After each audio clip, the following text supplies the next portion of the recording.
Across the vast plains of southern Africa, one name still echoes like thunder: Shaka Zulu, a leader whose legend inspires awe and fear alike. This long, immersive tale invites you to journey through time, to witness the rise and legacy of an extraordinary conqueror. Settle in. You're listening to Twilight Tales.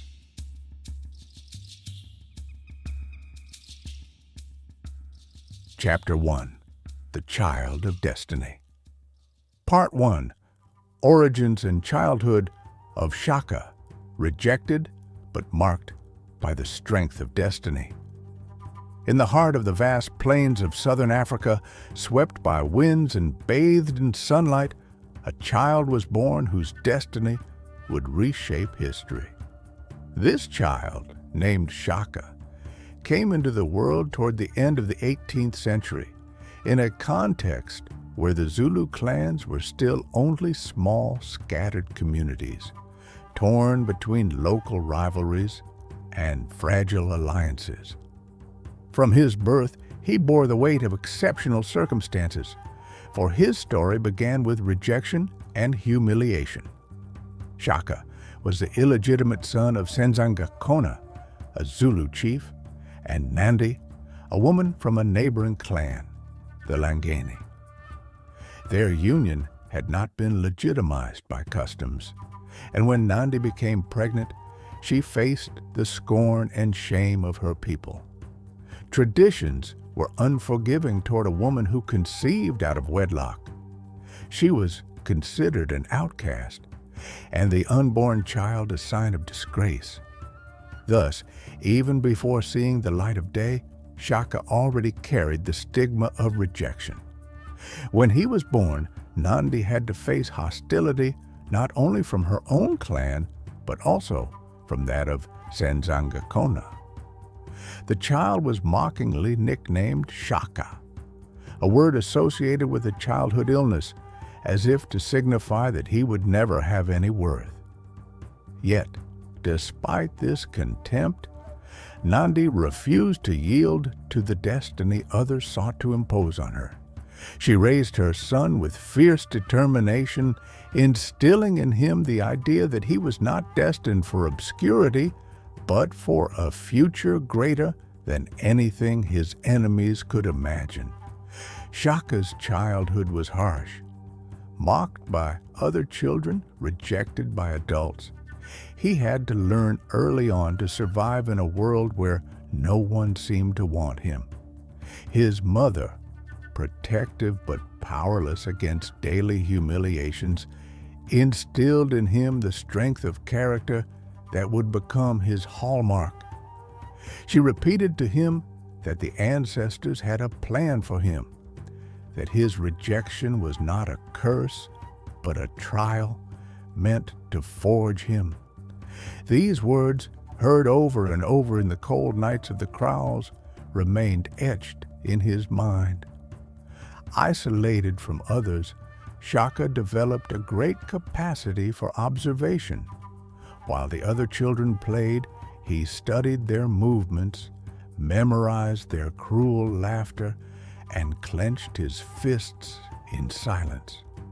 When he joined them, games turned into confrontations. Each mockery pushed him to retaliate with a violence that surprised his peers. Though frail at first, his determination compensated for his weakness. Little by little, he learned to defend himself, not only out of a survival instinct, but driven by an inner rage born of rejection. The landscapes of his childhood were made of tall grasses swaying in the wind, rocky hills, and watering holes where herds gathered. Pastoral life, centered on cattle, constituted the wealth and pride of the clans. But Shaka, often deprived of what gave dignity to other children, grew up in want. The privations, humiliations, and poverty strengthened in him a desire for revenge. He observed the older young warriors training, and already in his child's mind, he dreamed of a future where he would command in turn.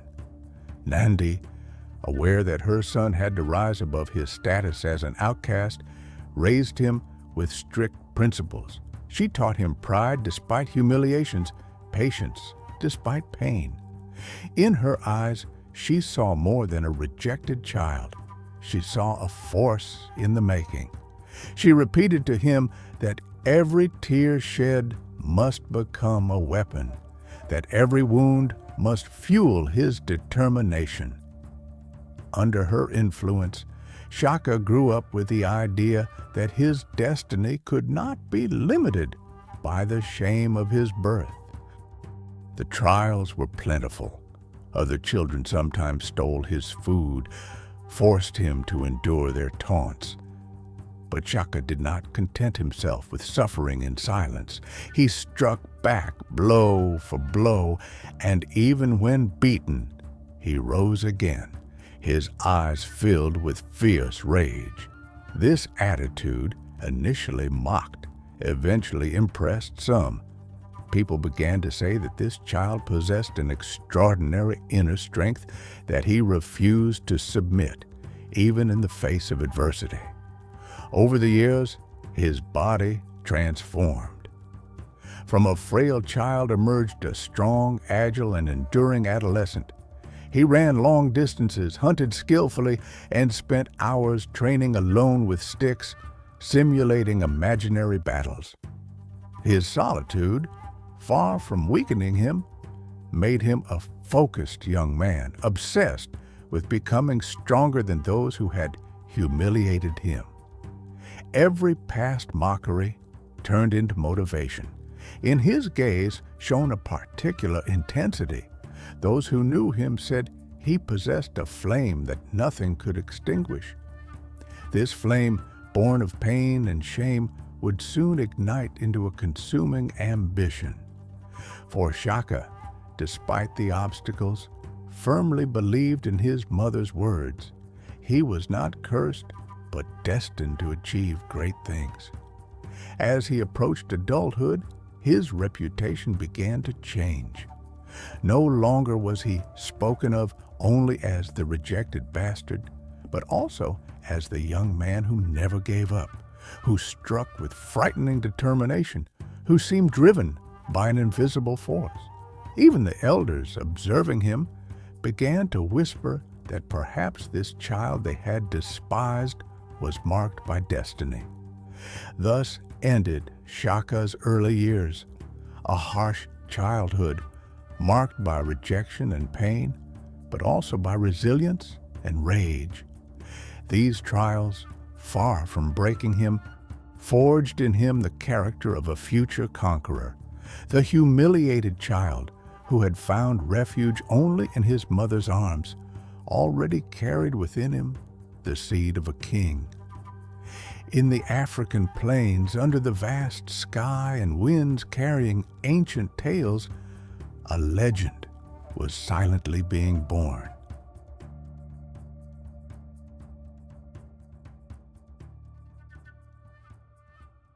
Part 2. Exile and Military Training with the Mthethwa. Shaka's adolescence was marked by a brutal turning point, a rupture that would shape the course of his life.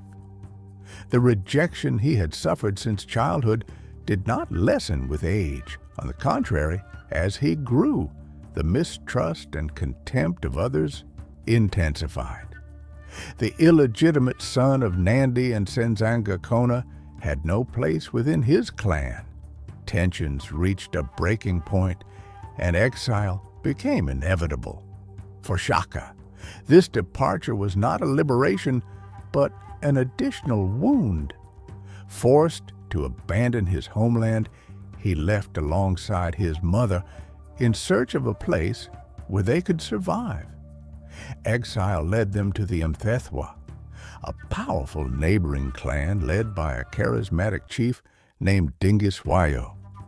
This man, renowned for his intelligence and strategic vision, welcomed the adolescent into his fold, unconcerned by the humiliations he had endured elsewhere. For Shaka, this was a revelation. For the first time, someone saw in him not an outcast, but potential.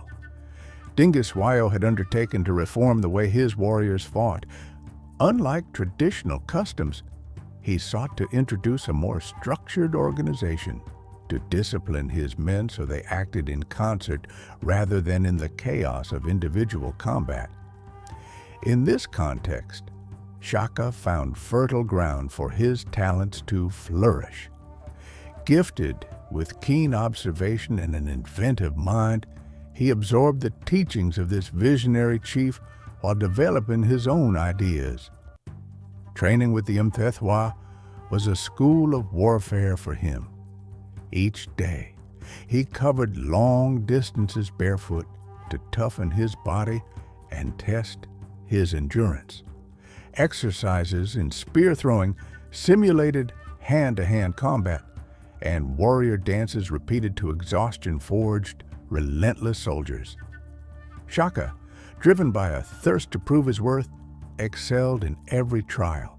His endurance astonished his comrades, his discipline inspired respect, and gradually, his name began to circulate among the young recruits. Within the Mthethwa regiments, Shaka also discovered the importance of brotherhood. Far from the isolation that had marked his childhood, he bonded with other young warriors who shared his trials. Collective songs, shared meals, and evenings around the fire wove unbreakable bonds. In this community, he learned to channel his rage no longer against children's taunts, but in service of a collective ideal. It was a metamorphosis. The outcast became a soldier, a brother in arms, a man recognized for his worth. The campaigns led by Dingiswayo offered Shaka his first true baptisms of fire. In clashes against rival clans, he distinguished himself by his courage and ferocity. While many still hesitated to face the enemy up close, preferring to throw their spears from a distance, Shaka did not hesitate to charge into the heart of battle, striking with a determination that chilled his adversaries. His natural instinct for warfare, honed by years of humiliation turned into anger, made him a formidable warrior. But beyond his bravery, it was his mind that caught Dingiswayo's attention. Shaka observed battles with a critical eye, noting the weaknesses of formations and thinking of possible improvements. He was already imagining different weapons and strategies, more effective methods to annihilate the enemy. His ideas, still embryonic, resonated with the reforms Dingiswayo himself sought to implement. Thus, a bond formed between the Mthethwa chief and the young exile. Shaka saw in Dingiswayo not only a protector, but also a model. This man, who had managed to impose his authority through intelligence as much as strength, showed him that a chief was not just a warrior, but also a strategist and a guide.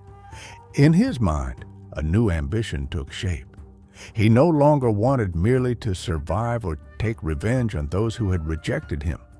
He wanted to rule, to build an empire, to transform warfare itself into an instrument of total domination.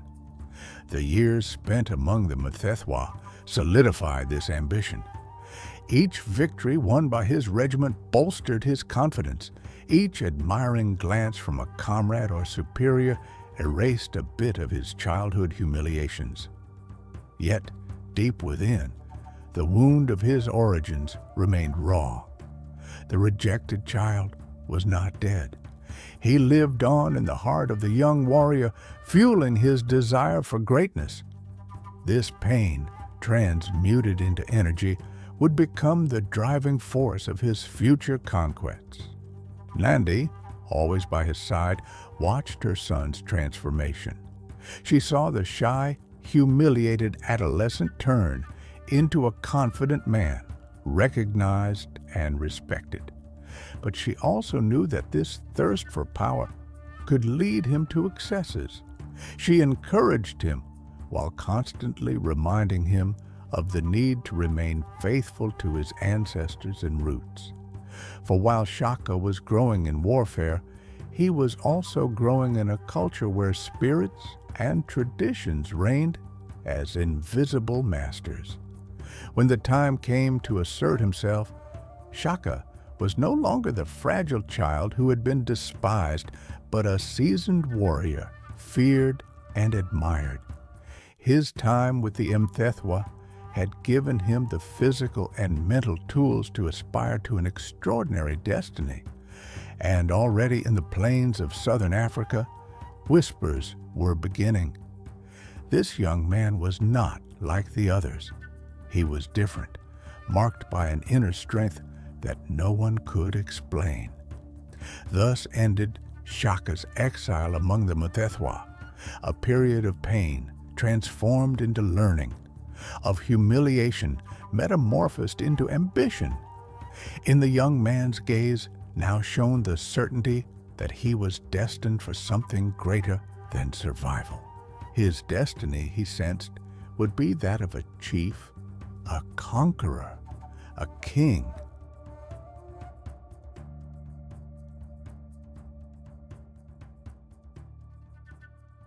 Part 3. First Feats of Bravery and Recognition by Dingiswayo. The time spent among the Mthethwa transformed Shaka into a seasoned warrior. But it was during the first campaigns that he truly revealed the extent of his talent. Clashes between clans were not uncommon in southern Africa at that time. Disputes over cattle, territorial quarrels, or ancient rivalries, each conflict could escalate into open battle. In this context, Shaka found the opportunity to prove his worth not only as a fighter, but also as a leader of men. During a significant early battle, the Mthethwa faced a neighboring clan renowned for the ferocity of its warriors. The two armies stood face to face in the dust of the plains, shields raised and spears ready. Custom dictated that warriors throw their weapons from a distance, engaging in a sort of long-range duel where bravery meant standing firm without flinching. But Shaka, impatient and driven by an inner fire, broke with this tradition. He charged forward, dodging enemy spears, and engaged in hand-to-hand combat of unprecedented brutality. His blows were precise, swift, delivered with a rage pent up for years. His opponent, caught off guard by this direct approach, fell quickly. Then another. Shaka struck without hesitation, always advancing, and his comrades, galvanized by his audacity, followed him. That day, the Mthethwa did not merely win a victory. They crushed their enemy with an efficiency that left a mark on all who witnessed it. Shaka's name began to circulate, no longer just as that of a promising young warrior, but as that of a man capable of overturning the rules of warfare. Dingiswayo, who closely observed his troops, immediately noticed the uniqueness of this young fighter. He saw in him a rare energy, a combination of courage, intelligence, and a thirst for victory. After the battle, he summoned Shaka. The young man, still covered in dust and sweat, knelt before his chief. But instead of reprimanding his indiscipline, Dingiswayo offered him words of recognition. He understood that this warrior carried a new vision of warfare, one that needed to be nurtured rather than restrained. From that day on, Shaka was often placed in more prominent roles. He led groups of warriors during skirmishes, organized ambushes, and tested new approaches. He did not hesitate to criticize traditional methods, convinced that warfare needed to become sharper, faster. His initiatives, though sometimes risky, bore fruit. Victories accumulated, and with them, Shaka's reputation grew. Another episode deeply marked his rise. During a campaign against a clan entrenched in a valley, the Mthethwa found themselves facing an enemy that refused to leave its defenses. The battle seemed headed for a stalemate. Shaka then proposed a bold maneuver: divide the forces into two groups, one engaging the enemy head-on to pin them down, the other discreetly circling the valley to attack from behind. The idea, simple but effective, was accepted by Dingiswayo. The plan succeeded beyond expectations. Caught in a pincer movement, the enemy clan was annihilated. This success further strengthened Dingiswayo's trust in his protege. Official recognition came soon after. Before his assembled troops, Dingiswayo praised Shaka. He presented him not only as a valiant warrior, but as an innovative mind whose ideas could serve the future of the Mthethwa. For the young man, this was a consecration. The rejected, despised child from his natal clan had become a recognized hero, admired by his comrades and supported by a powerful chief. This recognition was a new source of energy for him. It confirmed what he had always believed: he was destined for something greater. But this rise did not extinguish the rage burning within him. On the contrary, it fueled it. Shaka remembered every humiliation endured in childhood, every cruel laugh, every contemptuous glance. Now, he had proof that he could overturn his destiny. He was no longer just a soldier. He was becoming a leader, a future chief.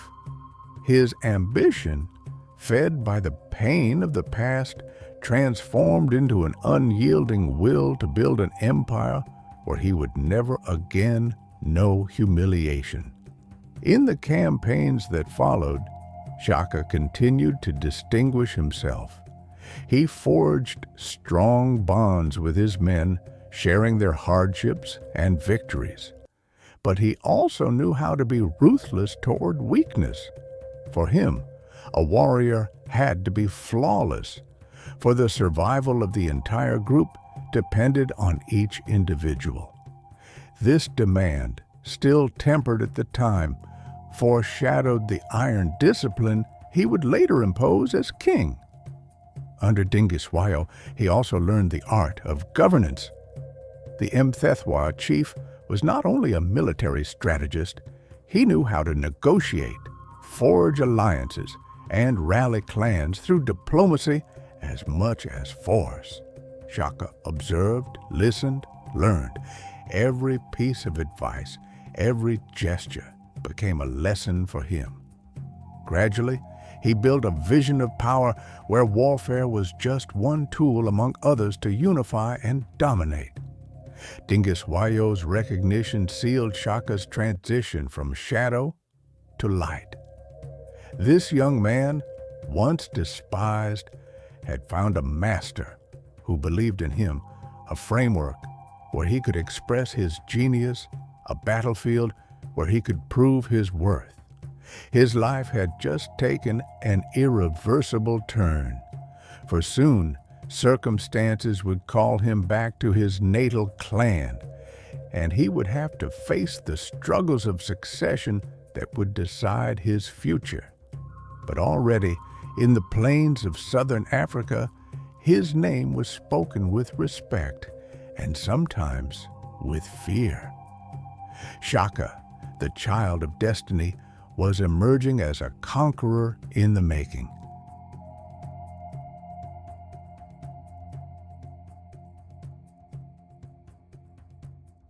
Chapter 2. The Rise of the Zulu Chief. Part 1. Return to the clan and struggles of succession. The years spent with the Mthethwa had forged Shaka into a respected warrior and strategist. But destiny, which had led him far from his natal clan, brought him back abruptly through internal strife. The death of his father, Senzanga Kona, opened a period of turmoil and rivalries within the Zulu people.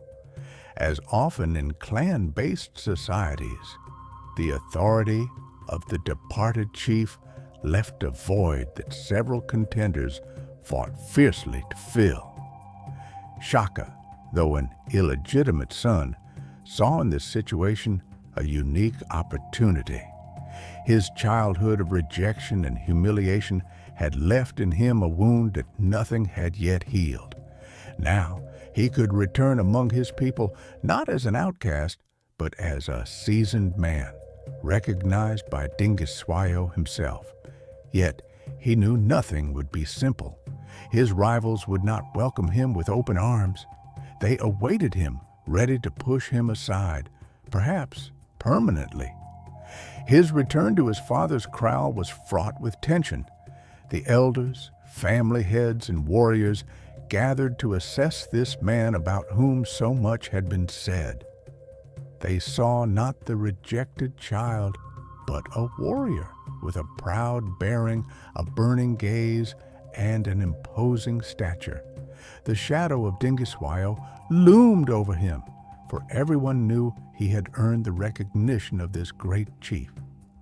This newfound legitimacy protected him in part, but it also stoked jealousies. Among the contenders for power, several cousins and half-brothers of Shaka sought to impose themselves. Each claimed a stronger right than that of the illegitimate child. Alliances were formed and broken, rumors circulated, and tensions threatened to erupt into bloody clashes. In this unstable climate, Shaka understood that he had to play his cards with intelligence. Strength alone would not suffice. Strategy and cunning were also needed.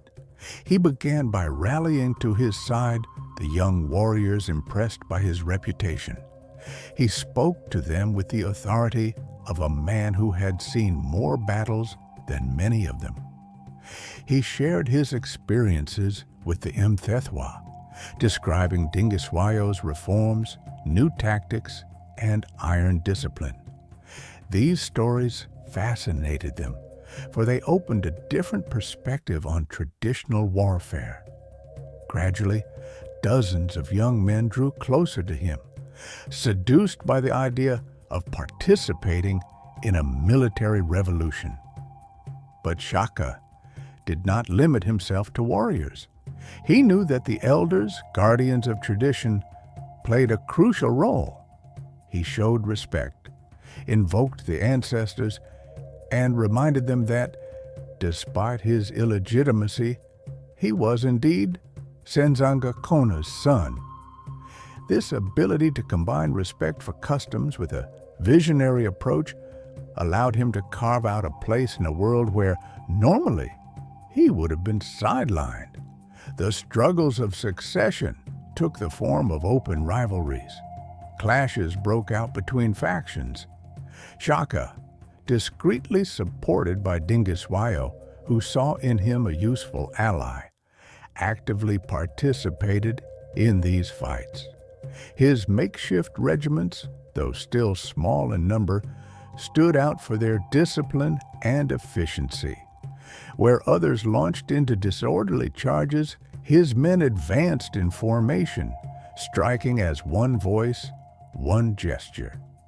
These early local victories tipped the balance of power in his favor. One of his half-brothers, who already saw himself as chief, tried to eliminate him through deceit. But Shaka, warned in time, turned the ambush against him. The failure of this plot further enhanced his prestige. Gradually, the idea that Shaka was more than just a contender spread in people's minds.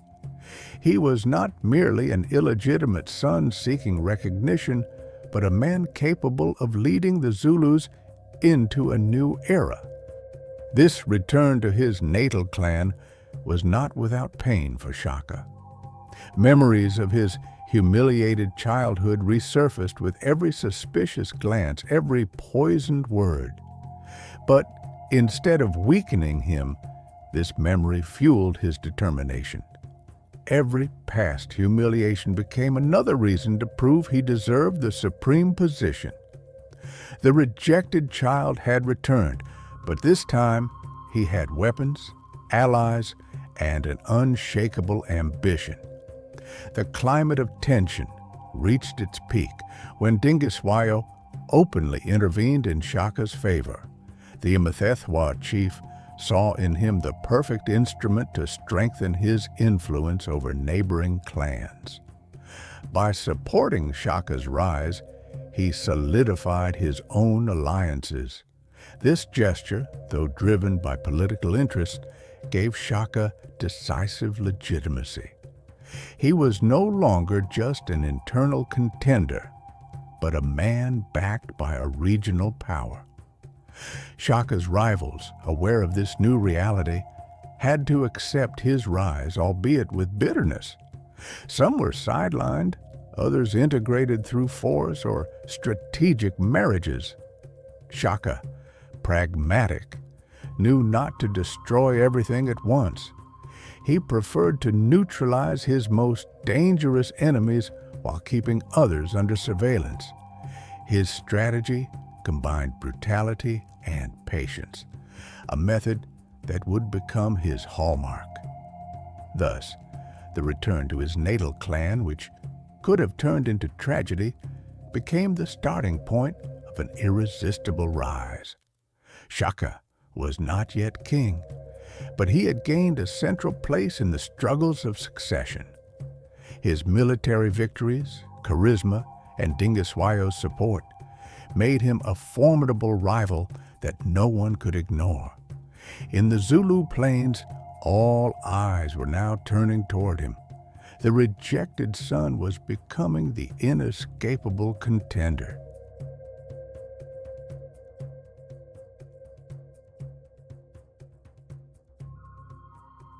Part 2. Victory over his rivals and coronation as chief.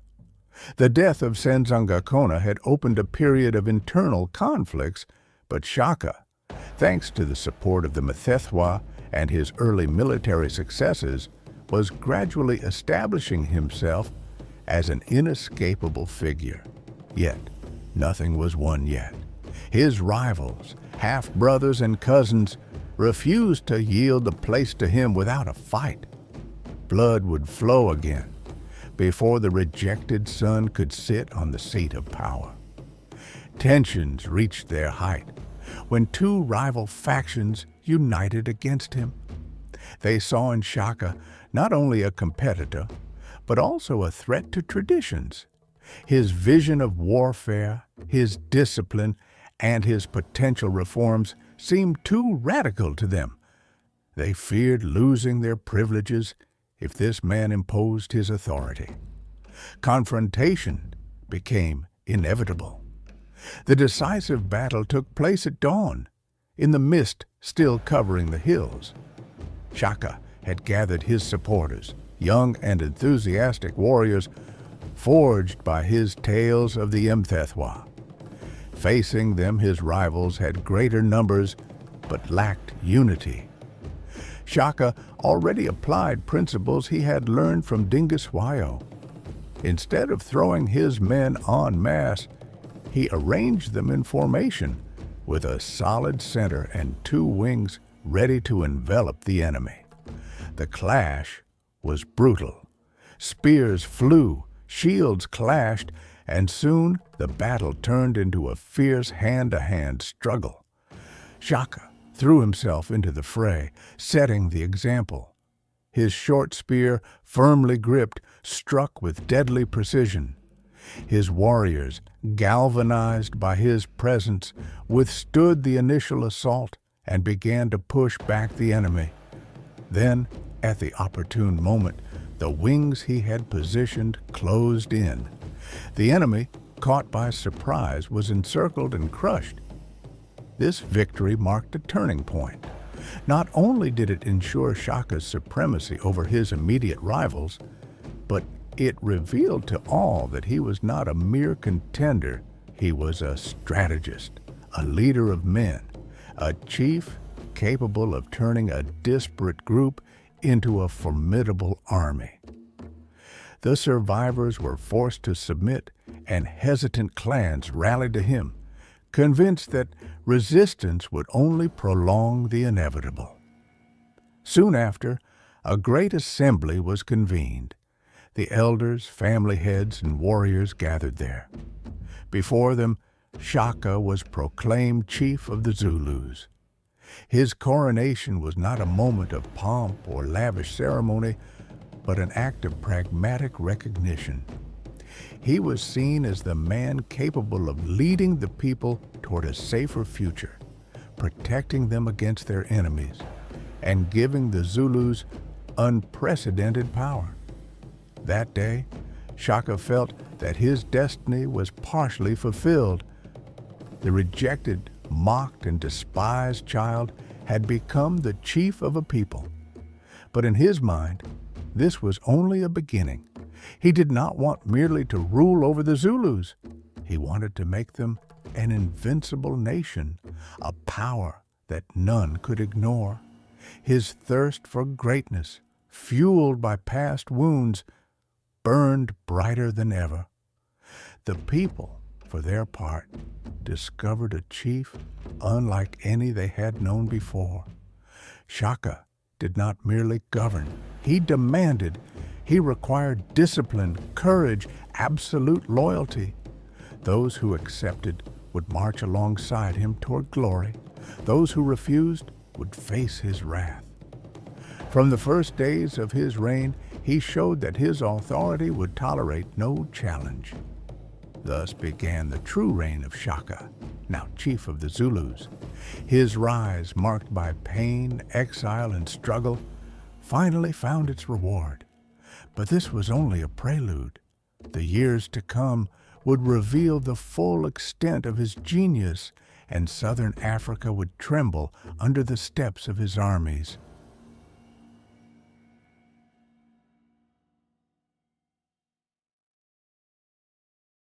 Part 3.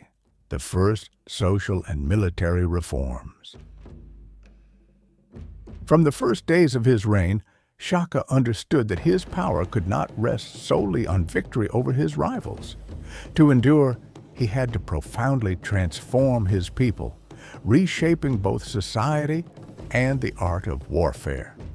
The memory of his childhood humiliations, his exile, and the lessons gleaned from the Mthethwa told him that only relentless organization could ensure the survival and greatness of the Zulus.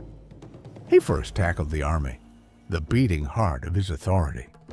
Until then, Zulu warriors fought according to traditions, each with light weapons, often advancing in a disorderly manner, more concerned with proving individual bravery than participating in a collective strategy. Shaka, inspired by the methods observed under Dingiswayo and by his own reflections, overturned this old order. He established a system of military age groups, grouping young men into regiments called impi. Each impi was housed in a specific enclosure, a military kraal, where life revolved around training, discipline, and preparation for war. Life in these military enclosures was austere. The young men, separated from their families, lived under strict authority. They had to run long distances each day, often barefoot, to toughen their bodies. They trained relentlessly in handling the shield and spear. War chants and dances punctuated their daily lives, forging a unity that transcended family ties. For Shaka, these regiments were more than an army. They were a brotherhood bound by blood, ready to obey without hesitation. But his reforms did not concern only training. Shaka imposed new weapons and tactics, the beginnings of which appeared already in these early years of his reign. He demanded that his warriors adopt the short spear, better suited for close combat, and learn to strike the enemy relentlessly, rather than merely throwing their spears from a distance. This transformation required iron discipline, but it gave the Zulus a decisive advantage. In parallel, Shaka reorganized civilian society to support this military effort. Families had to provide their sons to the regiments, and cattle, the central wealth of the people, were integrated into a more controlled system. The impi received food, equipment, and care through regular levies managed directly by the central authority. The chief's authority was no longer limited to the battlefield. It penetrated every household, every daily decision. Shaka also established stricter social control. Marriages, for example, were regulated. Young warriors could only marry with the king's permission, which he used to maintain their loyalty and availability. Marriage became a reward granted for services rendered, a privilege that further tied individuals to the chief's will. Thus, even the intimate was placed under the tutelage of royal power. These reforms, though harsh, quickly produced spectacular results. The Zulus, once a small clan among others, began to distinguish themselves as a disciplined people, feared for the cohesion and efficiency of their warriors. Where other clans continued to fight in a disorderly manner, the Zulus appeared as an implacable war machine. Each victory enhanced their prestige and attracted new allies or subjects. Society itself changed its face. The king's authority, once limited by elders and customs, became central and uncontested. Shaka was no longer just a chief. He was a near sacred figure, a unifier of a people in full transformation. His word had the force of law, and his decisions applied to all. While some whispered against his harshness, many also recognized that he gave the Zulus a power and unity never seen before. Yet these transformations came at a cost. The strict separation of young men from their families, the demands of discipline, and the constant requisition of resources weighed on the people. The elders, guardians of tradition, watched this upheaval with concern, but fear, as much as admiration, pushed them to silence. For Shaka tolerated no dissent. His vision had to prevail, or the recalcitrant would be broken. Little by little, the Zulu kingdom rose on these new foundations. Shaka, starting from the status of a rejected child in exile, then a contested contender, became a builder king. Through his social and military reforms, he shaped a people entirely devoted to war and absolute loyalty. It was no longer just a clan. It was a nation in the making, a force destined to mark the history of all Southern Africa. Thus ended the early years of his reign. The foundations were laid, solid and implacable. But Shaka was only at the beginning of his work. What he had built in blood and discipline would soon unfold on a much larger scale. For in his mind burned the ambition to unify not only the Zulus, but also to extend their domination over all neighboring clans. The plains, valleys, rivers, and hills would soon resound with the cadence of his army's steps.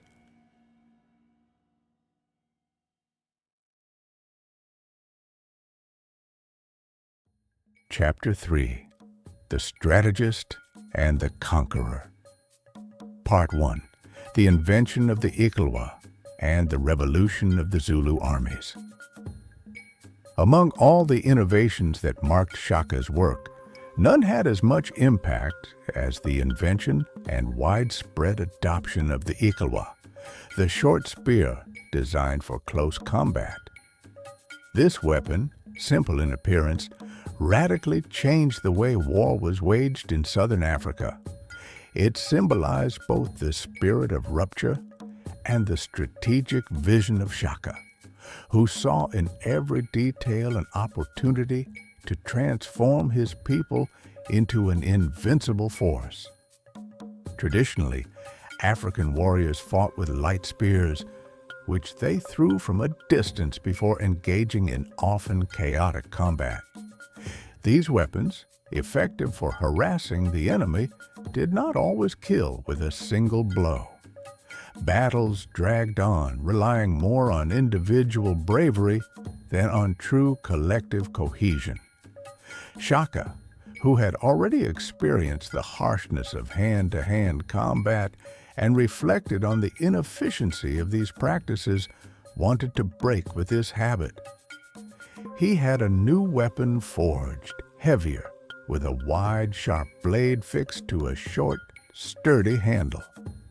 Unlike the spear, the iklwa was not designed to be thrown, but to strike directly in close quarters, piercing the enemy at point-blank range. Its very name came from the dull, wet sound it made when penetrating the body, a terrifying sound that chilled the blood. This weapon demanded a new way of fighting, no longer staying at a distance, but diving into the fray, striking with precision, killing quickly, and advancing further. The introduction of the iklwa revolutionized the training of the regiments. Shaka demanded that his warriors abandon the habit of throwing their weapons from afar. They now had to charge the enemy, shield forward, iklwa ready to pierce. This new method was frightening at first, for it required immense courage. One had to face death up close, feel the breath and blood of the adversary, but Shaka turned this fear into discipline. Through relentless exercises, he accustomed his soldiers to advance without retreating, to strike without hesitating. The weapon was paired with a wider, taller, and sturdier shield than those used before. With this shield, warriors could push back the enemy, unbalance them, and clear them aside before delivering a fatal blow with the iklwa. Shaka himself taught his men the hook technique. With the edge of the shield, one caught the opponent's shield to pull it aside abruptly, opening their guard and allowing a deadly strike from the iklwa. This combination, simple but formidable, made the Zulus terrifyingly effective fighters. Beyond the weapon, it was a true cultural revolution. Warriors, accustomed to individual displays of bravery, now had to obey a collective logic. Personal glory had meaning only in collective victory. Each man became a cog in a war machine. Shaka preached that courage was not about charging alone against the enemy, but about holding one's place in the formation, striking in rhythm with one's brothers in arms, creating an unbreakable living wall. The first battlefield tests confirmed the reform's effectiveness. Against clans still loyal to traditional spears, the Zulus advanced like an implacable wave. Shields clashed, iklwa struck relentlessly, and the enemy, surprised by this fury in close combat, yielded quickly. Survivors, traumatized, reported to their kin the terror of facing an army unlike anything they had known. Shaka's reputation grew, and with it, the fear that preceded his warriors. even before they arrived. But the iklwa was not just a weapon. It became a symbol. It embodied the break with the past, the spirit of discipline and modernity that Shaka imposed on his people. Every young initiate received his iklwa as one receives a destiny. It could not be thrown. It could not be fled. One had to advance with it, strike, kill, survive, or die. This object of iron and wood became an extension of Shaka's will, a mark of his genius and his cruelty. The invention of the iklwa was accompanied by reforms in the structure of the armies. Shaka imposed a strict hierarchy, with commanders responsible for entire regiments, themselves subdivided into companies. Each level of command had specific responsibilities, ensuring that the king's orders were transmitted without confusion. The Zulu army thus became a centralized, reactive, and disciplined instrument. The impact on society was immense. Families saw their sons leave for years of military service, sometimes never to return. But the pride of serving under Shaka compensated for the pain of separations. War chants praised the power of the iklwa and the discipline of the impi. Young boys grew up dreaming of the day they would receive their weapon and march in the tight ranks of the king's soldiers. Soon, victories followed one another. Every clan faced testified to the Zulus' superiority.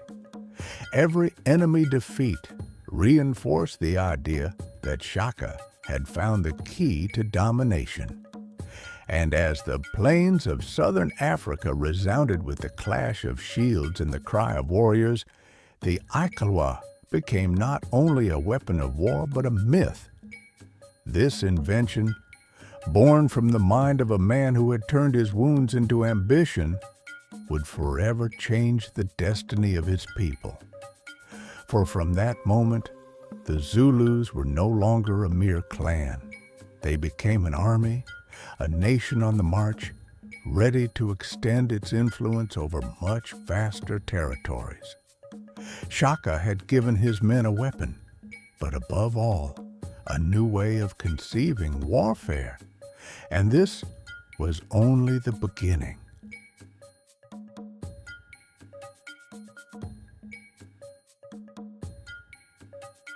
Part 2. The buffalo horn tactic and the discipline of the impi. After transforming his warriors' weaponry with the iklwa, Shaka continued his work as a reformer by inventing a new way of waging war. It was not enough to have more effective weapons. A strategy capable of dominating battlefields, even against more numerous enemies, was also needed. From this reflection emerged the buffalo horn tactic, an innovation that would leave a lasting mark on African military art.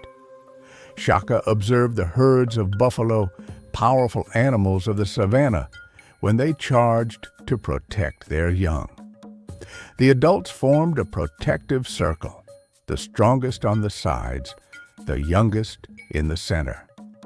By adapting this natural model to warfare, he imagined a formation where the army did not merely charge straight ahead, but gradually envelop the enemy to annihilate them. This simple and brilliant idea transformed every battle into an implacable hunt, where the enemy, once caught in the vice, had no escape. The buffalo horn tactic was divided into 3 parts. The center, called the chest, was made up of the strongest warriors, tasked with fixing the enemy and holding them through frontal combat. The 2 wings, or horns, extended on either side and advanced in a crescent shape to gradually envelop the adversary. Finally, the rear, or loins, consisted of Reserve troops, often young warriors, ready to intervene to reinforce a weak point or to finish off the trapped enemy. This formation required flawless discipline. Warriors had to resist the temptation to charge alone into the fray. They had to wait for the signal, hold their position, advance at the ordered pace. Every movement was calculated so that the maneuver took shape, so that the horns would meet and close the circle.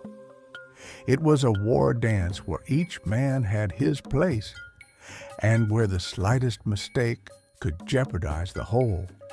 Shaka devoted months to training his impi. The regiments rehearsed the formation over and over in the plains until every gesture became instinctive. The king observed everything, corrected, demanded. He severely punished disobedience, but also rewarded exemplary discipline. Gradually, his warriors became a formidable army, capable of maneuvering as a single body, animated by a common will to triumph for their king. The first use of the buffalo horn in battle was a shock to enemies. Accustomed to chaotic clashes, they did not immediately understand the maneuver. The Zulu center held firm, absorbing the energy of the enemy's charge. Meanwhile, the horns extended silently like lengthening arms. And suddenly, the enemy found itself encircled, unable to flee. Caught in the trap, it was mercilessly slaughtered. Victory no longer depended solely on courage, but on superior organization. Rumors of this new tactic spread quickly. Neighboring clans, terrified, recounted that the Zulus fought like a giant animal with a solid body, lengthening horns, and an implacable will. Fear now preceded Shaka's armies. Before even catching sight of his warriors, enemies trembled at the thought of being trapped in this circle of death. But this strategy could only work thanks to the discipline of the impi.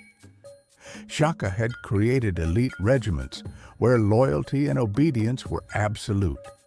Each impi lived apart from the rest of the population in military kraals where young men spent years training.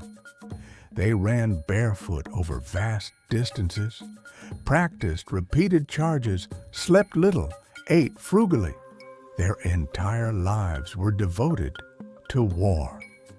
To maintain their motivation, Shaka used both fear and honor. Desertion or cowardice was punished by death, sometimes executed before the entire regiment as an example. But those who distinguished themselves received rewards, public praise, sometimes the rare and precious right to marry, or the promise of land and cattle.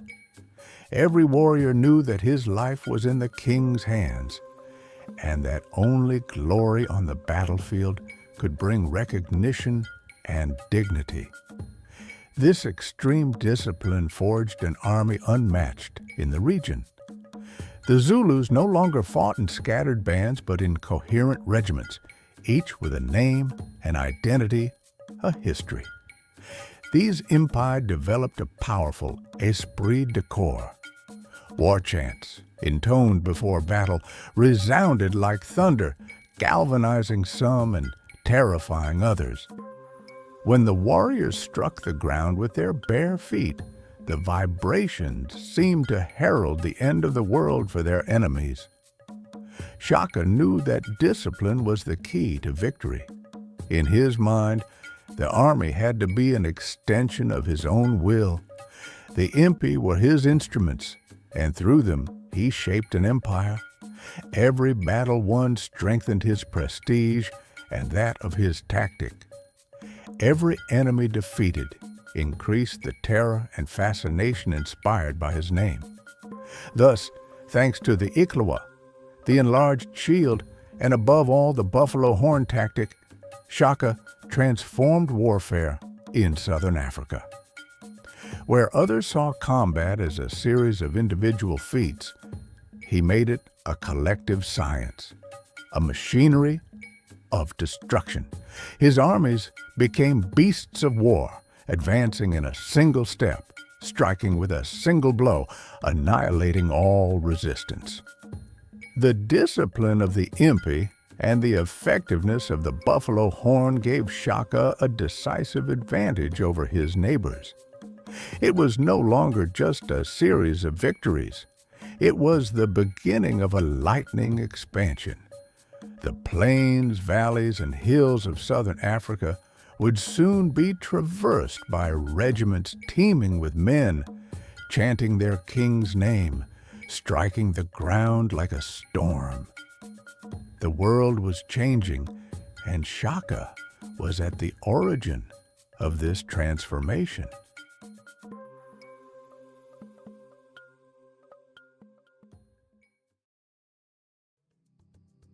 Part 3. Brilliant Conquests and the Rapid Expansion of the Kingdom. Shaka's reforms, the invention of the iklwa and the buffalo horn tactic, had given the Zulus overwhelming superiority over their neighbors. What was initially just a modest clan became, in a few years, a dreaded power. Under his command, the impi began a series of campaigns that transformed the face of southern Africa. The first phase of this expansion targeted immediate neighboring clans.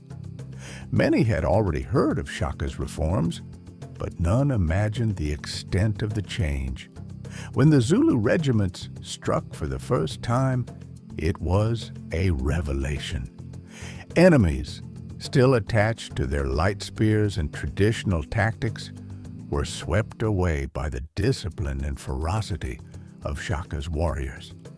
Where battles could once last for hours, they were now decided in moments. So implacable was the Zulus' efficiency. These early victories had a snowball effect. Clans that had doubted the young king began to fear him. Some chose to submit without fighting, preferring to become allies or vassals rather than be annihilated. Others tried to resist but were quickly crushed. Each victory expanded the kingdom's size. Each submission widened Shaka's sphere of influence. But the king's ambition was not limited to consolidating local power. He saw far greater things. In his mind, the Zulus were not meant to be a mere powerful clan. They were destined to rule over the entire region, to impose their law from rivers to mountains, from hills to plains. He then launched his armies into ever more distant campaigns, striking clans far off who had never heard of him before facing his regiments. These campaigns were marked by unparalleled brutality. Shaka imposed a simple rule. Those who submitted could be integrated, but those who resisted had to be exterminated. Villages burned, cattle seized, populations scattered, all served to strengthen his power and send a clear message. One did not resist the Zulus. This policy of terror, however harsh, helped accelerate the expansion. Many clans, terrified at the thought of facing his armies, preferred to rally without fighting. As his kingdom grew, Shaka reorganized the conquered territories. Defeated chiefs were replaced by loyal men, often from his own ranks. Subdued populations were dispersed, sometimes resettled elsewhere, to prevent rebellion. This brutal but effective system reduced the risks of resistance and allowed the gradual integration of thousands of people under Zulu authority.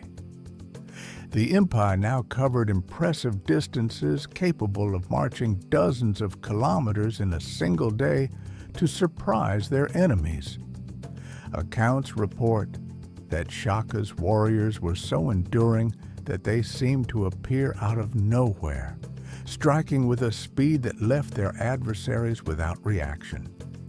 The discipline imposed by the king enabled these campaigns to be coordinated with a precision that surprised even allies. But it was not only war that expanded the kingdom, it was also reputation. Survivors' accounts, rumors spread by travelers, and the echo of war chants made Shaka a near mythical figure. Some clans surrendered before his armies even arrived, convinced that resistance was impossible. Thus, fear became a weapon in its own right, as effective as the iklwa. During this period of rapid expansion, the Zulu kingdom grew from a small territory to an empire covering a vast part of southern Africa. From the Tugela and Pongola rivers to the plains of Natal, from the hills of Zululand to the borders of more distant clans, Shaka's influence spread like an irresistible wave. Each campaign consolidated his authority. Each victory strengthened his legend. For the Zulus themselves, these conquests represented a radical transformation. Families saw their sons return crowned with glory, bearing luat and cattle. Songs in the villages celebrated victories, glorified the king, and recalled the names of fallen warriors. The entire society vibrated to the rhythm of military campaigns as if war had become the very essence of their collective existence. However, this rapid expansion was not without consequences. Displaced populations, annihilated clans, and forcibly integrated survivors created permanent instability. Tensions accumulated, and while Shaka's iron hand kept everything in place, the structure rested on a fragile balance. The empire was growing, but it was also becoming harder to control. For Shaka, these difficulties were merely challenges to overcome.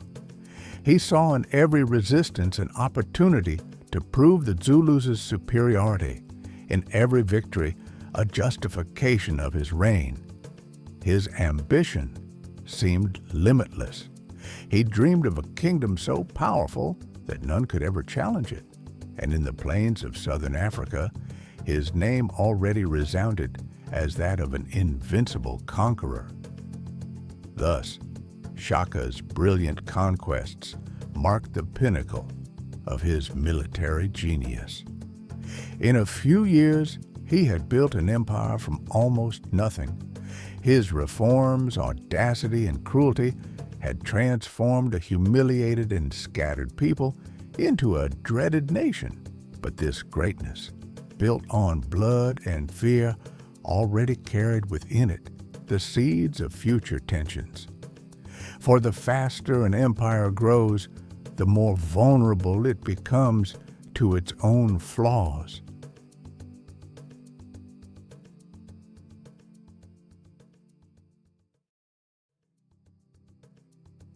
Chapter 4. The Zenith and the Shadows. Part 1. Shaka's absolute power and the admiration he inspired. At the height of his power, Shaka was no longer merely a war chief. He had become a figure of absolute authority, a king whose word was law and whose will shaped the lives of his people. In the plains of southern Africa, his name inspired both admiration and fear.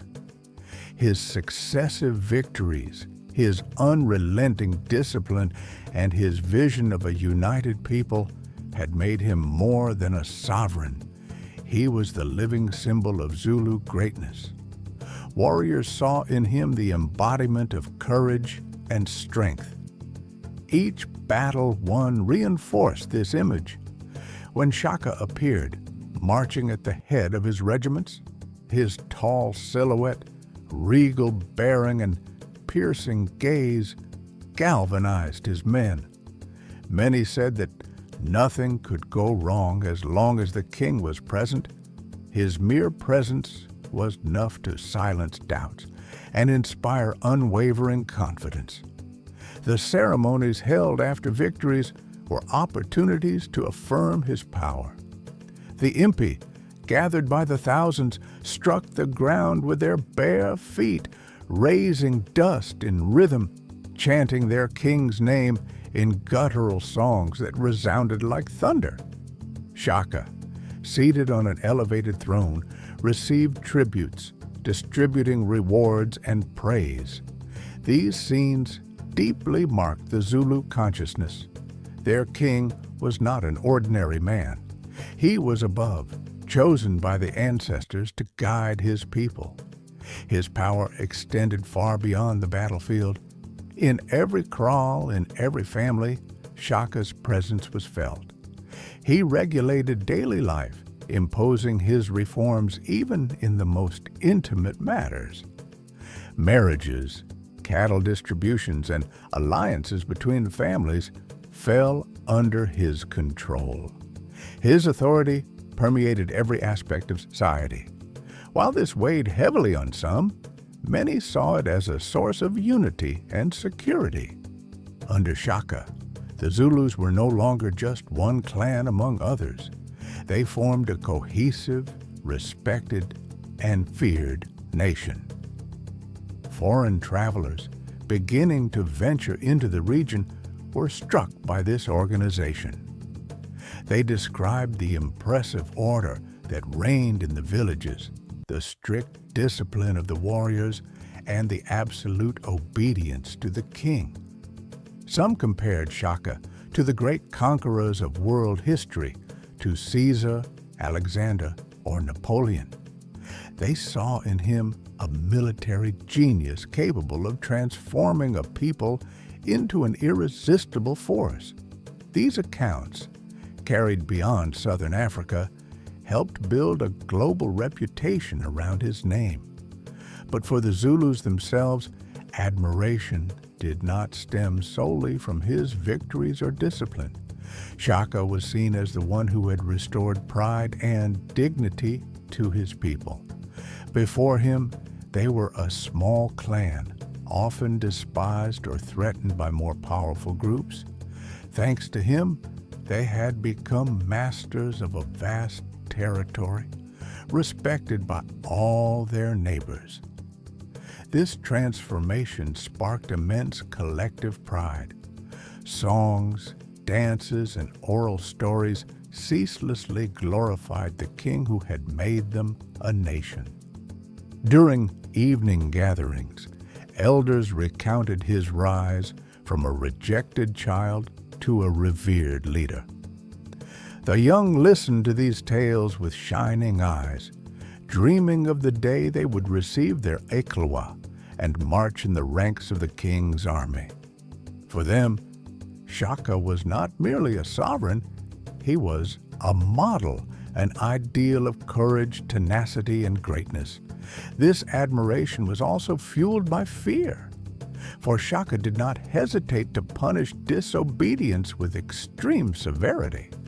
Those who betrayed his trust, showed cowardice, or questioned his orders met a brutal end. Paradoxically, this harshness further strengthened his authority. The Zulus knew their king would never tolerate weakness, and this pushed them to give their all. Thus, at the zenith of his power, Shaka reigned as an absolute monarch, both respected and feared. His armies had conquered a vast territory, his people were united as never before, and his name already echoed beyond his borders. The humiliated child had become the embodiment of greatness, the unchallenged leader of a burgeoning empire. But in this dazzling light, shadows were already looming. For absolute power, when imposed without limits, can become a burden for the one who wields it and a threat to those who endure it. Behind the admiration and glory lay the seeds of cruelty and paranoia, which would soon leave their dark mark on Shaka's reign.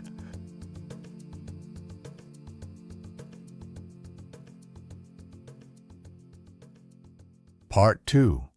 Cruelty, Paranoia, and the Bloody Mourning after Nandi's death. Shaka's greatness reached its peak, but this meteoric rise had left invisible scars within him. Behind the image of the revered king and brilliant strategist lingered the humiliated child, the despised exile, the man shaped by pain. These wounds, long suppressed, transformed into cruelty and morbid mistrust. The reign of the conqueror, already marked by discipline and terror, entered an even darker phase where paranoia and violence became the norm.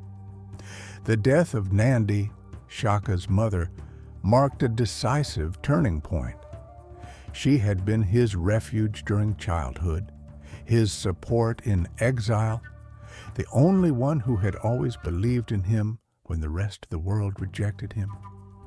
Even as king, Shaka retained a deep, almost sacred affection for her.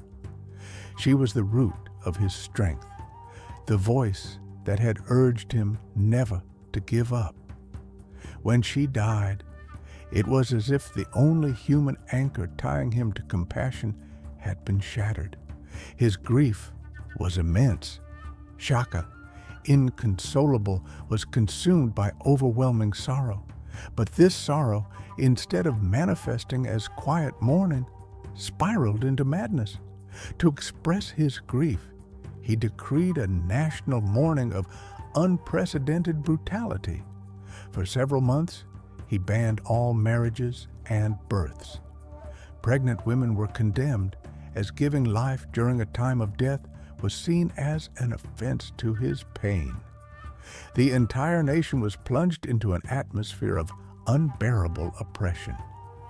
The herds, a vital source of food, were also affected. Shaka ordered that cows be slaughtered to symbolize mourning, depriving his people of part of their sustenance. Some accounts claim he even banned drinking milk, an essential beverage, as it represented a vitality deemed unacceptable in a time of sorrow. The people, burdened, suffered from hunger and fear, but none dared to defy the king's orders. These absurd measures revealed the darkest side of his reign. Shaka was no longer just a demanding leader. He was becoming an unpredictable tyrant. His personal pain became universal law, imposed on thousands who had no choice but to comply or die. Those who tried to protest were executed without mercy. The royal kraal became a place of terror, where the king's increasingly arbitrary decisions were imposed as sacred decrees. Shaka's paranoia intensified. He saw conspiracies everywhere, suspected his closest allies of treason, and constantly tested the loyalty of his warriors. He sent spies to monitor his own chiefs, and the slightest sign of weakness could be interpreted as rebellion. Many of his loyal followers lived in constant fear of suspicion, a misinterpreted word, or a misunderstood gesture. The shadow of death hung over all those around him. Yet, despite this cruelty, part of the population continued to admire him. Some saw in his severity the expression of superhuman strength, a divine will. Fear mingled with respect, as if Shaka were no longer truly a man, but a force of nature, both protective and destructive.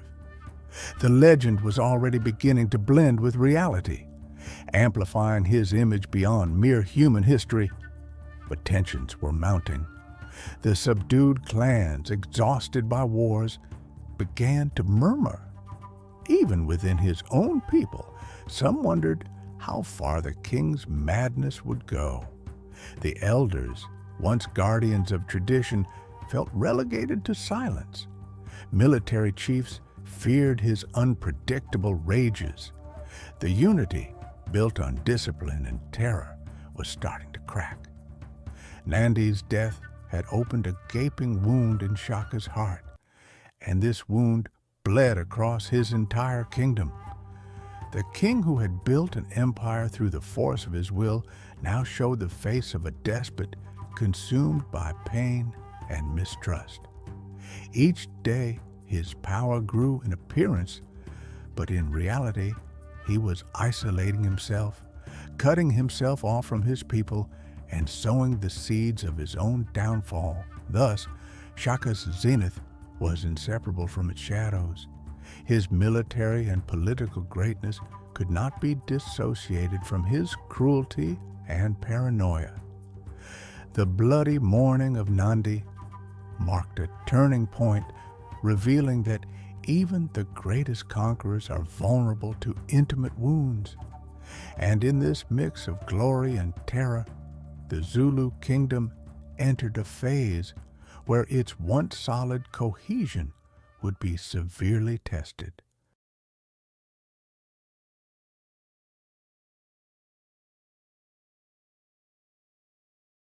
Part 3. Internal tensions, revolts, and the first cracks. Shaka's reign, built on dazzling victories and iron discipline, seemed invincible. But behind this facade of unity, cracks were beginning to appear. The shadow of Nandi's bloody mourning, the cruel orders, and the king's growing paranoia weighed heavily on his people. What had been the source of his strength, terror, and absolute obedience was gradually becoming an unbearable burden. The first signs appeared in the murmurs of the villages. Families, exhausted by the constant conscription of young men to fuel the impi, suffered from seeing their sons leave and not return. The absurd bans linked to Nandi's mourning had left their mark: hunger, deprivation, fear. Many began to wonder if the once visionary king had not become a tyrant blinded by his own pain. The chiefs of clans forcibly integrated into the Zulu kingdom also expressed discontent. Deprived of their autonomy, subjected to orders directly from Shaka's court, they saw their traditional authority erode. Some endured this loss of power out of fear, but others, prouder or more ambitious, began to contemplate revolt. Tensions simmered in the shadows, invisible on the surface, but very real. The first incidents broke out in recently conquered territories. Villages refused to provide supplies to the impi. Families hid their sons to spare them military service. Small local revolts were brutally suppressed. Shaka sent his troops to punish the rebels, burn their kraals, and scatter their families. These exemplary punishments maintained order, but also fueled a deep-seated resentment. Each repression strengthened fear, but also hatred. Even within the army, loyalty was beginning to fray. The impi, once galvanized by Shaka's energy, now endured a regime of discipline so harsh it became unbearable. Punishments for disobedience or weakness were frequent and bloody. Warriors lived in constant fear of displeasing the king. Some obeyed out of conviction, but many were driven only by fear. And fear, while effective in the short term, always weakens cohesion in the long run. Shaka's paranoia reached new heights. He suspected his own officers, his close allies, and even his brothers of plotting against him. He tested their loyalty with absurd trials, demanding unwavering demonstrations of obedience. Those who failed were executed. These practices, far from strengthening his power, gradually eroded trust. The most loyal lived in terror of making a mistake, and the ambitious began to see Shaka's elimination as a solution to save the kingdom from his madness. Yet, despite these tensions, Shaka remained feared. His reputation as a military genius and invincible conqueror continued to impress. External enemies still hesitated to attack, aware of the power of the impi, but internally, the ground was beginning to crack. The local revolts, though contained, showed that the system was reaching its limits. Zulu society, transformed into a war machine, struggled to bear the constant pressure. The elders, guardians of tradition, worried in silence. For them, Shaka had broken the ancestral balance. He had given the people glory and power, but at the cost of a profound uprooting. Customs, rites, and community life had been replaced by total obedience to the king and his army. Many feared that the ancestors would eventually turn away from this overly cruel, overly controlling king. Tensions reached a new critical point when several subdued chiefs decided to rebel in secret. Though quickly crushed, their actions showed that fear of the king was no longer enough to ensure obedience. Shaka, furious, intensified the repression. But the more he struck, the more he isolated his power.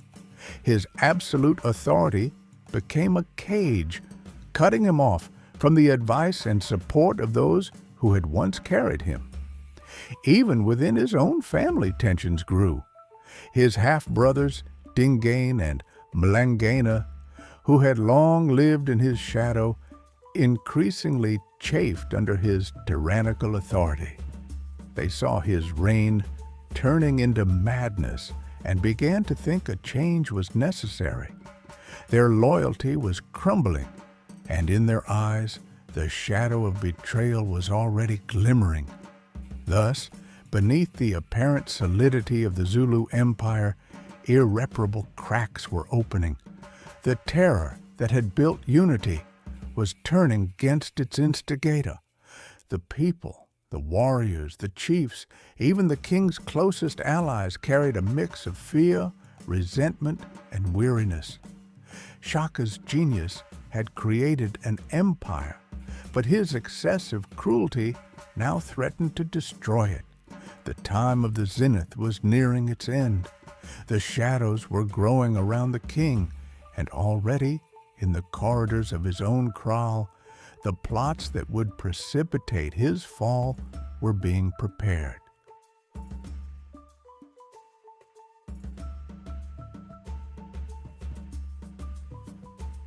Chapter 5. The Fall and the Legacy. Part 1. The Arrival of the Europeans and the New Balance of Power. At the moment when the Zulu Empire reached its zenith, the horizon to the east and south was filling with new silhouettes. Ox-drawn caravans, creaking wagons, pale men with calculating gazes, rifles that spoke from afar and killed without showing the hand. The Europeans were settling in, then advancing, tracing invisible routes that would eventually redraw the map of power. For Shaka, whose kingdom had been built on the speed of charges and the gleam of the iklwa, this strange presence introduced a new kind of challenge. A war of slowness, treaties, trading posts, promises, and political ambushes. At first, contacts were scattered, almost anecdotal. A few coastal Portuguese merchants bartered beads, fabrics, trinkets, and flintlock rifles for ivory, hides, and cattle. Further inland, the Boers, farmers, and herders moved north in search of pastures. The British, meanwhile, were already drawing lines on maps no one here had signed, measuring harbors, sounding rivers, marking points of support where the Union Jack fluttered in the wind. All this from a distance still seemed far off. Yet rumors quickly penetrated the Zulu kraals. These men were said to be capable of felling a warrior from the length of a river, riding all day without tiring, covering themselves in steel skins that deflected spears. Shaka observed unflinchingly. He sent emissaries, questioned travelers, consulted diviners. He knew how to distinguish illusions from threats. The firearms of the time, slow to reload and inaccurate in the rain, did not frighten him as much as some claimed. What worried him was the patient logic of these foreigners, their way of offering, measuring, recording, claiming. The war he mastered was a matter of hours and dust. Theirs flowed like ink in ledgers, then returned in the form of treaties, loans, protections, pacts that bound without shedding blood. Some chiefs, under Shaka's rule, saw an opportunity in the Europeans. A handful of rifles and a few horses, they thought, could balance the Zulu terror. They traded in secret, exchanging cattle for muskets and attempting clumsy volleys over the tall grasses. Shaka struck swiftly, as was his custom. Suspect kraals were surrounded at dawn, weapons seized, leaders punished. But each confiscated musket was replaced by two others that, through circuitous paths, reappeared elsewhere. This was no longer a battle. It was an infiltration. The British, more skilled with words than with spears, sent well-groomed, courteous men bearing gifts, blankets, tea, gleaming knives, mirrors reflecting a distorted world. They greeted, smiled, took notes. They praised the discipline of the impi, admired the beauty of the shields, marveled at the amakhanda. But behind the compliments lay a method: establish habits of exchange, fix customs, create a need. What was tasted became missed when it was gone, and that absence bred dependence. Shaka understood this. He closed his gates, tightened the boundaries, banned certain trades. He wanted the Zulus to remain masters of their desires. Where force did not pass, information did. The Boers, jealous of their herds, spoke little and shot well. They avoided open confrontation, preferring rugged terrain, valleys where horses could surprise. The British observed and wrote reports. Soon, Europe possessed descriptions of Zululand, access routes, rough estimates of warrior numbers, cattle reserves, and harvests. The power that writes best prepares the power that strikes. For Shaka, the balance was growing complex. Until then, every neighbor could be encircled, pressed, broken. The horns cut off escape. The chest crushed the center. The loins finished the job. But against an adversary who was not a single chief, a single kraal, or a single border, the buffalo horn met empty air. The foreigner slipped away, reappeared elsewhere, spoke through multiple mouths, wrote with different hands, and their decisions were born far away on a misty island or in a roving camp dragged by oxen. Where to strike when the enemy was everywhere and nowhere? Another difficulty arose from Shaka's very prestige. His strength had expanded the kingdom at a speed none had known. The vanquished, scattered, carrying the embers of old grudges, now found European ears for their complaints and sometimes rifles for their dreams. Thus, a new triangle formed: Zulus, subdued or fugitive neighbors, and Europeans. In this game, one had to negotiate while inspiring fear. Inspire fear without pushing definitively into the arms of the stranger. Speak without binding oneself. Shaka attempted this tightrope walk, but his nature craved the clarity of victories, not the mud of compromises. Meetings took place, sometimes a handshake, sometimes mere observation from a distance. Gifts were exchanged. Safe routes, merchant security, and tariffs were proposed. The British said commerce. The Boers said pastures. Shaka replied sovereignty. He wanted to control the pace, keep the initiative, decide where doors opened and who crossed them. Every concession felt like a stone removed from the throne's foundation. The rainy season came with its muddy paths and tall grasses. The impi still trained, clashing their shields, the iklwa gleaming when a ray broke through.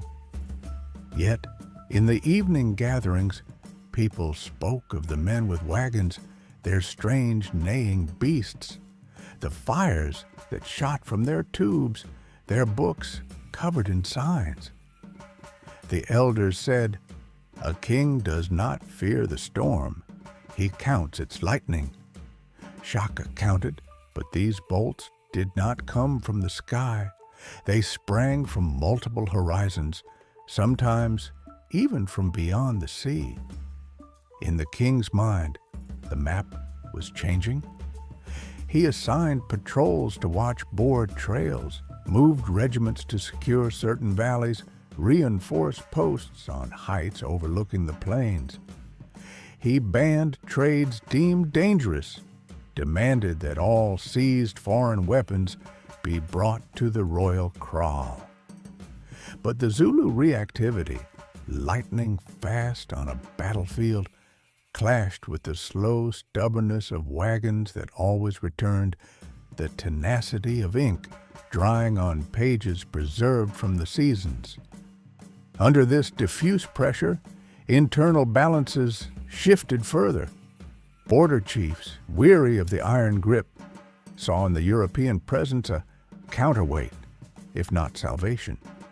Others, loyal to Shaka, urged striking hard, teaching a lesson, as one scatters jackals around an enclosure. The king rarely hesitated in his life. Here, however, every solution carried its opposite. Strike and unite the enemy. Negotiate and erode the dread that held the empire. Thus, the arrival of the Europeans did not immediately bring defeat to the Zulus. It instilled uncertainty.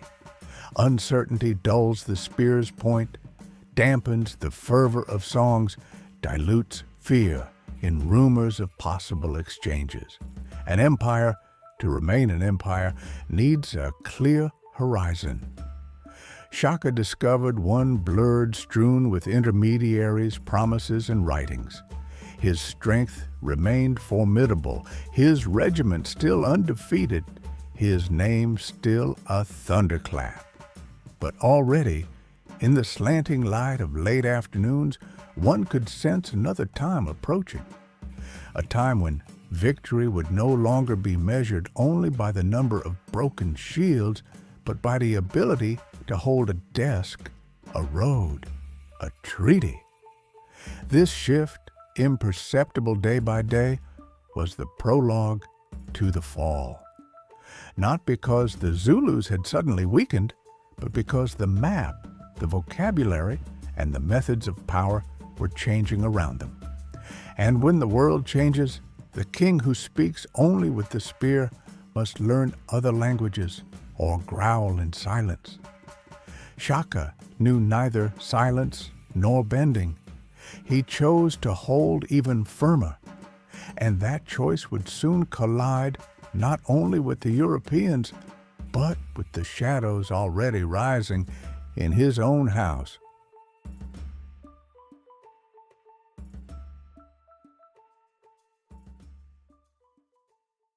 Part 2. The Betrayal of the Brothers and Shaka's Assassination. In the prime of his life, Shaka remained feared. His name alone was still enough to make neighboring clans tremble and inspire a mix of respect and dread in his warriors.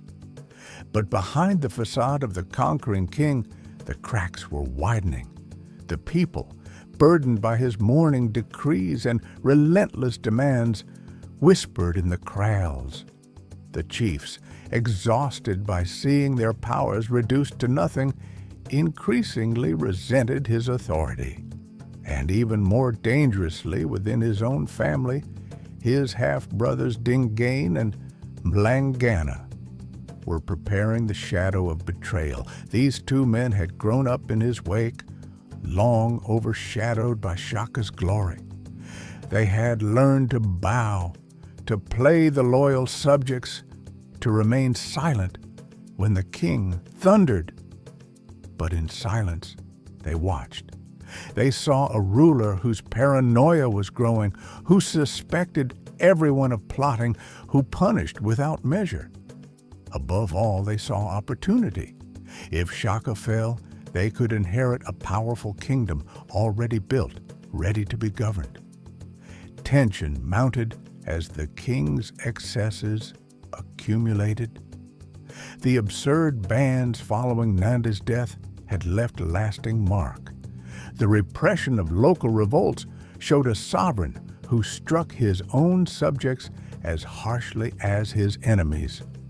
The warriors, tired of endless marches, began to doubt. Dingiswayo and Mlangana understood that the moment was approaching.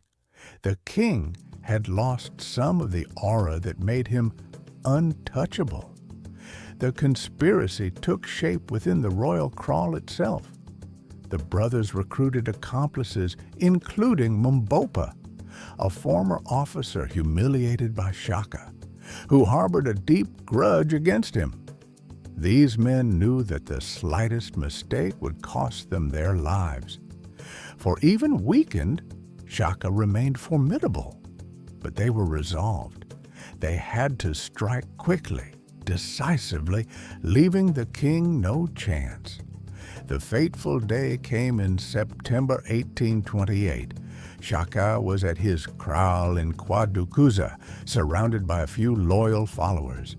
The king, absorbed in his thoughts, spoke of sending his armies on new campaigns, perhaps even beyond the already conquered borders. His words still betrayed his boundless ambition, even as his people yearned for peace. For his brothers, this was proof that the king would never stop, that he would drive his kingdom to exhaustion. Dingiswayo, Mlangana, and their accomplices approached, feigning deference. Shaka, confident in his authority, was not wary enough. Then, in a sudden move, the traitors drew their weapons. The king, caught off guard, tried to resist. It is said he fought with the strength that had always been his, pushing back his assailants, shouting defiance. But they were too many. The spears pierced his body multiple times. Shaka, the invincible conqueror, fell under the blows of his own brothers. According to oral tradition, his final words rang out like a curse. "You think you can kill me, but you will not rule in peace. My people will not follow you with the same respect they gave me." Whether these words were exact or not, they left a mark on people's minds. They gave his death a tragic, almost prophetic character, as if the king had foreseen that his legacy would survive his fall. Shaka's body was buried hastily, without the honors that should have accompanied a sovereign of his stature. His assassins immediately seized power, ensuring no one could challenge their act. Dingiswayo, more ambitious and cunning, soon sidelined Mlangana to become the sole king of the Zulus. But from the first days, his reign was tainted by the awareness of this original crime. He had to kill his brother to sit on the throne. The news of Shaka's death spread quickly, shaking the kingdom. Some welcomed the end of his reign with relief, hoping for an end to the excesses and cruel decrees. Others, on the contrary, mourned the great king, seeing his assassination as an unforgivable betrayal. The songs became whispers, the stories wavered between admiration for the fallen conqueror and mistrust of those who had replaced him. The brothers' betrayal did not end the Zulu kingdom, but it stripped it of the invincible aura Shaka had given it. Henceforth, the Zulus were governed by men who had proven they could kill their own blood for power. Loyalty, the cornerstone of the empire, was cracking. The time of relentless conquests gave way to one of uncertainties and fragilities. Thus perished Shaka, the rejected son who became king, the exile who became conqueror, the humiliated child who became legend. His death, not on a battlefield facing a foreign enemy, but in the intimacy of his kraal at the hands of his brothers, symbolized the cruelty of his era and the fragility of empires built on fear and force. But beyond the betrayal, one certainty remained. His name already belonged to history, and no one could erase it.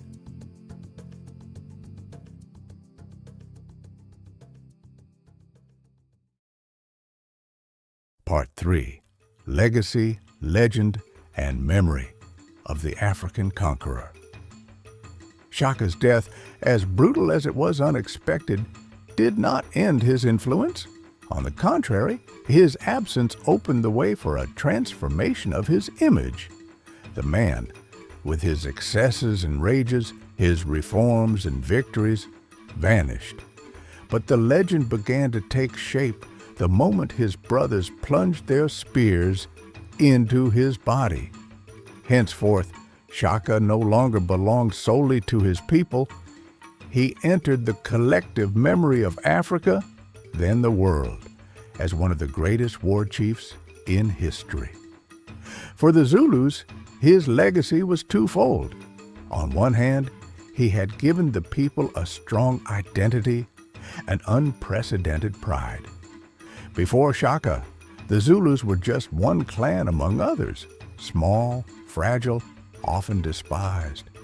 After him, they were a feared nation, whose name echoed to distant borders.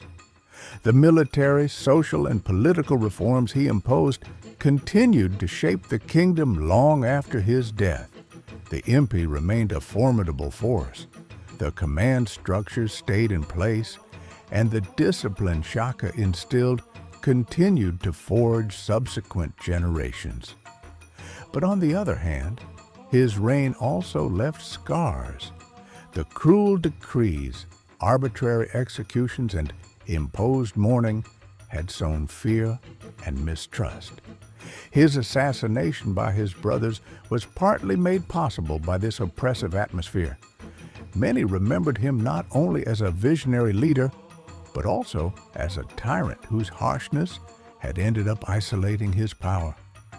This duality, greatness and cruelty, became inseparable from his image. Over time, the legend began to surpass history. Griots, storytellers, and elders embellished his victories, amplified his exploits. Some tales depicted him as invincible, capable of felling dozens of enemies alone on the battlefield. Others claimed he had seen his people's future in dreams, guided by the ancestors. His figure became that of a mythic hero, half man, half supernatural force. When the Europeans, more numerous and organized, began to impose themselves in the region during the 19th century, they discovered this legend. Stories about Shaka fascinated explorers, missionaries, and settlers. Some described him as a bloodthirsty despot, comparing his brutality to that of the worst-known tyrants. Others conversely saw in him a military genius comparable to the greatest strategists in world history. The truth likely lay between these extremes, but this contrast helped fuel the myth. In African memory, Shaka became a figure of resistance and pride. He represented a people's ability to unite, defend itself, and assert its existence against external threats. Even if his successors could not maintain the empire with the same vigor, Shaka's memory inspired other chiefs and other revolts. His name became a rallying cry, proof that Africa had produced conquerors as powerful as those elsewhere in the world. On the military level, his reforms left a lasting mark. The buffalo horn tactic, the use of the iklwa, and the discipline of the impi were studied, imitated, and sometimes adapted by other peoples. Until the widespread arrival of modern firearms, the military organization inspired by Shaka remained one of the most effective on the continent. His strategic genius is still taught today as an example of adaptation and innovation in local conditions. But beyond weapons and victories, Shaka's legacy was above all cultural and identitarian. He had forged a Zulu consciousness, a shared identity that transcended clans and families. This consciousness enabled the Zulus to endure subsequent trials, the arrival of settlers, wars, migrations, with a pride that came directly from their founding king. Without Shaka, the Zulu people might have vanished into the mosaic of clans. With him, they became a nation whose memory survived all storms. Even today, his name resonates. Statues erected in his honor, stories passed down in villages, and history books recounting his reign remind us that Shaka was more than a king. He was a symbol of courage, transformation, but also a warning about the dangers of absolute power and unrestrained cruelty. His life is as much a lesson as it is a legend. Thus ends the story of Shaka Zulu, the African conqueror. From the rejected and humiliated child to the feared king, from the futureless exile to the empire-building emperor, his destiny was marked by pain, ambition, and genius. His tragic death by his brother's betrayal only strengthened his aura, and his legacy, woven of light and shadow, continues to live in memories like an echo resounding through the centuries. In the plains of Zululand, when the wind rises and rustles the tall grasses, some say you can still hear the thunder of the Impa's steps, the clash of shields, the cry of warriors. It is Shaka's shadow passing, reminding all that history never forgets the men who changed the world. Thank you for joining me tonight on this journey through history. I hope this tale has brought you peace and wonder. Don't forget to subscribe to Twilight Tales for more stories to guide you into a serene sleep. Take care and see you soon.